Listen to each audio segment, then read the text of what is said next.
So in this video, we're going to be breaking down a very important challenge to a state's mandatory waiting period, essentially a waiting period for you to be able to purchase and get into your possession firearms. So let's talk about what is now happening.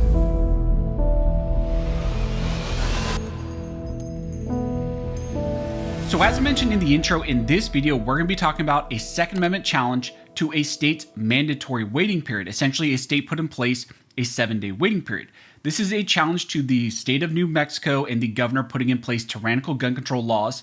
And now those gun control laws are up for immediate review in the 10th Circuit Court of Appeals. If you're not aware, recently the governor of New Mexico, Michelle Lujan Grisham, announced that she was issuing a public health executive order in relation to various firearms.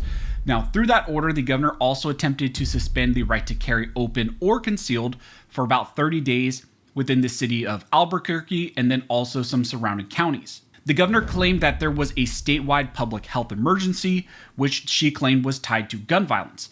Therefore, her office asserted the unilateral power to suspend constitutional rights and impose what she essentially claimed was martial law within specific areas of the state for specific issues like firearms. That executive order was quickly challenged in the lower courts and district courts and was ultimately struck down with temporary restraining orders and then also preliminary injunctions. Now, after she received significant pushback about her public carry ban, there was then an effort by her and then also the state legislature to pass various new gun control laws within the state.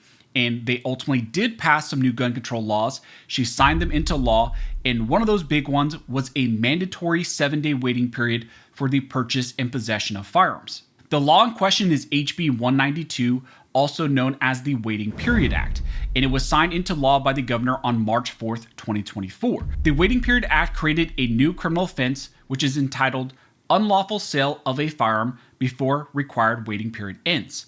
The act states that a waiting period of 7 calendar days shall be required for the sale of a firearm and the transfer of the firearm to the buyer. Within the waiting period, there is also this aspect where even if the 7 days has run, if the federal background check has not been completed, if the NICS system has not come back from the FBI, the dealer still cannot transfer that firearm to the individual. Now, the main exceptions for this mandatory waiting period are for individuals who have concealed carry permits. So if they're a permit holder, they potentially are exempt, law enforcement officers, and then also transfers between immediate family members. Some of those are spouses and then, parents and children and some other aspects as well. But so those are kind of the main exceptions for this general waiting period. Now, this waiting period in New Mexico is similar in nature to other states, essentially with their waiting periods, like California, who has a 10-day waiting period.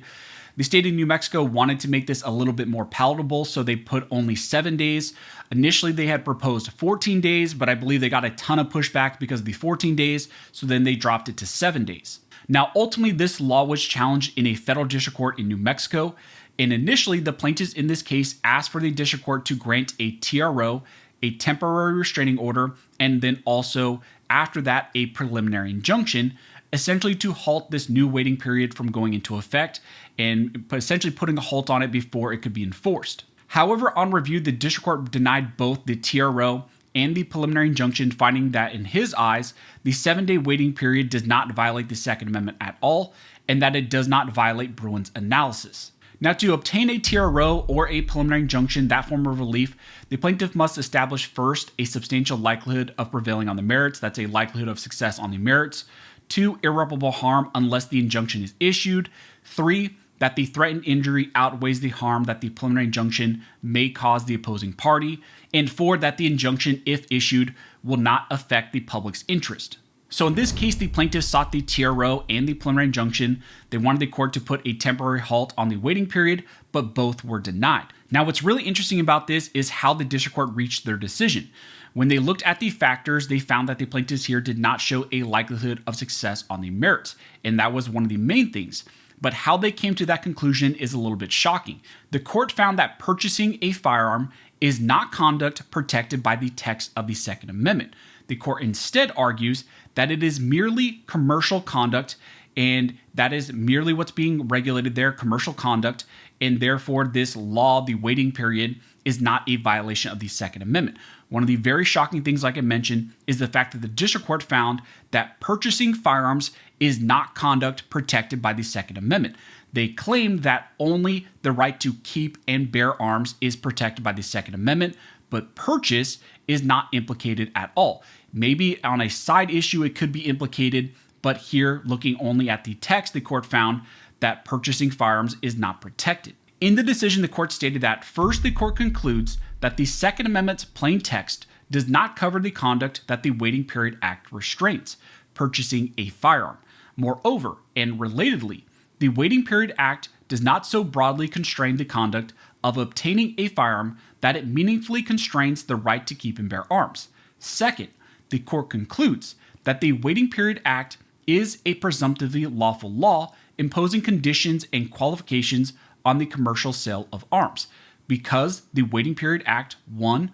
regulates the commercial sale of firearms, 2. is sufficiently long-standing, and 3. the plaintiffs cannot rebut the Waiting Period Act's presumptive lawfulness. Third, in the alternative, even if the Waiting Period Act implicated the Second Amendment's plain text and was not a presumptively lawful commercial regulation, the court concludes that the Waiting Period Act is consistent with the nation's historical tradition of firearms regulation, because it comports with the principles underlying the founding-era commercial regulations restricting the sale of firearms to sections of the population out of a concern that certain among those groups might use the purchased guns to do harm in society. Accordingly, the court concludes that the plaintiffs are not likely to succeed on the merits of their Second Amendment claim. What is interesting about this decision is that it does not even attempt to faithfully apply Bruin in its analysis. From the outset, the lower court here finds that purchasing firearms is not protected conduct. Under the court's rationale, you buying the protected arm, and everybody, and even the court here, is recognizing that firearms are protected items implicated by the text of the Second Amendment, but your ability to purchase and acquire them is not protected conduct. In this decision, the district court claims that the acquisition of arms, the purchase of arms, is afforded some form of protections and may be implicated in the Second Amendment kind of as an ancillary protection, but not the same level of protections that the right to keep and bear arms is. The court stated that applying this approach, the court concludes that the plaintiff's Second Amendment claim fails at Bruin's first step, because the Second Amendment's plain text does not cover the conduct of purchasing a firearm.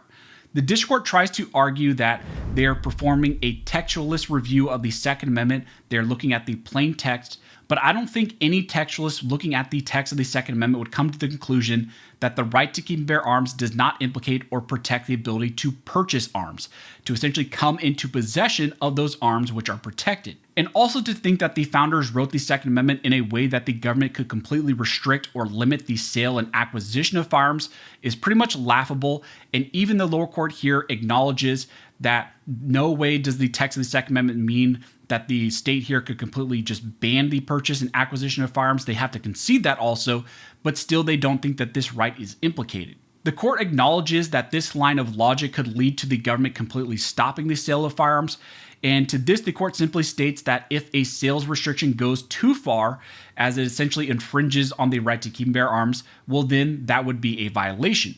But the court here believes that only a 7-day waiting period is not so burdensome enough to essentially rise to a violation of the Second Amendment. So in the court's eyes, this ban is not an outright ban, it's not a categorical ban on the purchase and acquisition of firearms, and therefore in their eyes it passes constitutional review. Now in response to this horrible decision, the plaintiffs here have now filed an appeal up to the 10th Circuit Court of Appeals. Keep in mind this would only be a review of the denial of the TRO and then also the preliminary injunction, but this would be important for states like New Mexico, because if there was a likelihood of success on the merits that was found by the 10th Circuit, and if the lower court was found to be incorrect, well then they would override what the lower court said and then send it back down to them for a new analysis. But that would send ripple effects, because then you could have citations in circuit courts like the 9th Circuit challenging California's 10-day waiting period. Right now there's a new lawsuit that's been filed against California's 10-day waiting period. So this would be in some ways persuasive if this goes our way. But generally, it's also important to appeal this, because we cannot have precedent sitting like this where you have a court saying that the Second Amendment does not protect the ability to purchase firearms at all. So if you guys like this video and you would like to support the channel, one of the best ways to do that is to like, comment, and subscribe. All those things help to fuel the algorithm, and it signals to YouTube that you guys see value in these videos and in this type of 2A news. But as always, thank you all for watching. Don't forget to like and subscribe. And never forget, this nation was built by armed scholars, and this nation will be maintained by armed scholars.